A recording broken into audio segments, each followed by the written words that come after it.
નમસ્કાર મિત્રો, કેમ છો? ઈચ્છું છું શિયાળાની સ્વાસ્થ્યપ્રદ ઠંડીમાં આપનું સ્વાસ્થ્ય સારું હશે. સર્વે સંતુ નિરામયા શ્રેણી અંતર્ગત આજે આપણે આલ્ફાબેટના એચ વર્ડ પરથી શરૂ થતા કેટલાક હોમ રેમેડીઝ જોઈશું.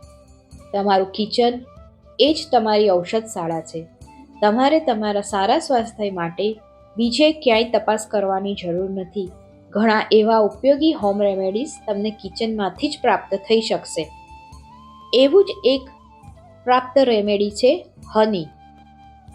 હનીનો ઉપયોગ એટલે કે મધનો ઉપયોગ બહુ જ પ્રાચીન કાળથી ભારતમાં થતો આવ્યો છે. કેટલીક પ્રાચીન ગુફાઓમાં તો મધ કેવી રીતે પ્રાપ્ત કરવું તેના ભીંત ચિત્રો ઉપર ચિત્ર પણ દર્શાવેલા છે. લગભગ 4000 વર્ષ પૂર્વે આપણા આયુર્વેદમાં મધના કેટલાક ખૂબ જ સરળ ઉપયોગો દર્શાવવામાં આવ્યા છે.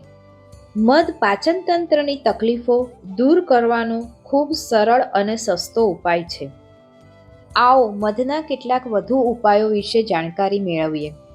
નાના બાળકોમાં શરદી અને કફને દૂર કરવા માટે મધ ખૂબ ઉપયોગી નીવડે છે. મધની અંદર સારા પ્રમાણમાં એન્ટીબાયોટિક્સ હોય. ઘા રૂઝવવા માટે મધનો ખૂબ સારો ઉપયોગ થાય છે. ત્વચાની તેજસ્વીતા વધારવા માટે, આંખોની તેજસ્વીતા વધારવા માટે મધનો ઉપયોગ આયુર્વેદમાં પ્રાચીન સમયથી દર્શાવવામાં આવ્યો છે. મધ આપણા શરીરમાં ન પચેલો અને જેના કારણે એસિડિટીમાં વધારો થતા હોય તેવા તત્વોને દૂર કરવા માટે અને પાચન શક્તિને વધારવા માટે ખૂબ જ ઉપયોગી છે.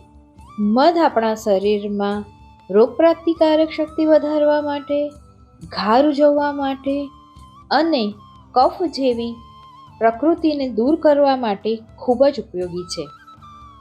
મધ પોતે એક સુપાચ્ય શર્કરા ધરાવતો હોવાથી તે શક્તિનો ભંડાર છે અને ઘણા પોતાના શરીરનું વજન ઉતારવા માટે મધનો ઉપયોગ કરે છે.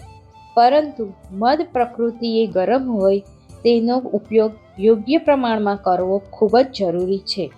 એક વધુ ઉપયોગી પદાર્થ હની ડ્યુ મેલન એટલે કે ખૂબ જ મીઠી એવી નીલમ શક્કર ટેટી. નીલમ ટેટી પોતે ખૂબ સારા પ્રમાણમાં ફાઇબર્સ અને સુપાચ્ય શર્કરા ધરાવતી હોવાથી તેના ઉપયોગમાં બીજી વધારે પડતી શર્કરાનો ઉપયોગ કરવો પડતો નથી. એટલે કે નીલમ ટેટી પોતે સુપાચ્ય શર્કરા ધરાવતી હોવાથી ડાયાબિટીસ ધરાવતા દર્દીઓ તેનું સેવન સરળતાથી કરી શકે છે. પરંતુ તેનો ઉપયોગ યોગ્ય વૈદ્યની સલાહ મુજબ કરવો ખૂબ જરૂરી છે. નીલમ ટેટીમાં પુષ્કળ પ્રમાણમાં મેગ્નેશિયમ હોય છે, ફાઇબર્સ હોય છે, પ્રોટીન્સ અને વિટામિન્સ હોય છે. એટલે માત્ર નીલમ ટેટીનો એક ટુકડો પણ શક્તિથી ભરપૂર છે. હની ડ્યુ મેલનમાં ક્ષારોનું પ્રમાણ ઓછું અને પોટેશિયમનું પ્રમાણ વધુ હોય તે શરીરના બીપીને નિયંત્રણમાં રાખવામાં ખૂબ જ ઉપયોગી થાય છે.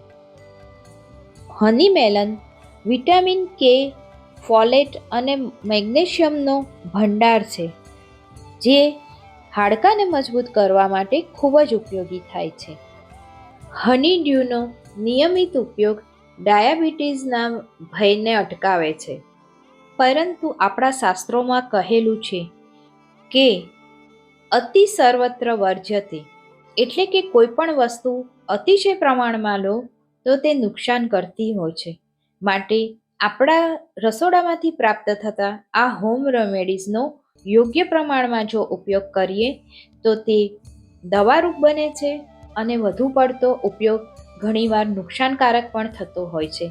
માટે યોગ્ય પ્રમાણમાં ઉપયોગ કરવો ખૂબ જ જરૂરી છે.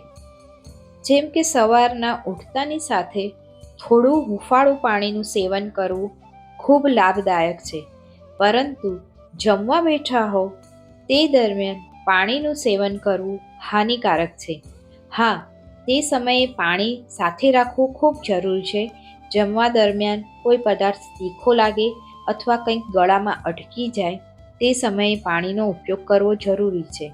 તે ઉપરાંત રાતના સમયે પાણી ઘૂંટડે ઘૂંટડે એટલે કે ગણીને પીવું જરૂરી છે. રાતના સમયે પાણીનો વધુ પડતો ઉપયોગ કરવો શરીર માટે હિતાવહ નથી એવું આયુર્વેદમાં પણ જણાવેલું છે. આપ સર્વેની સુખાકારીની પ્રાર્થના સાથે નમસ્કાર.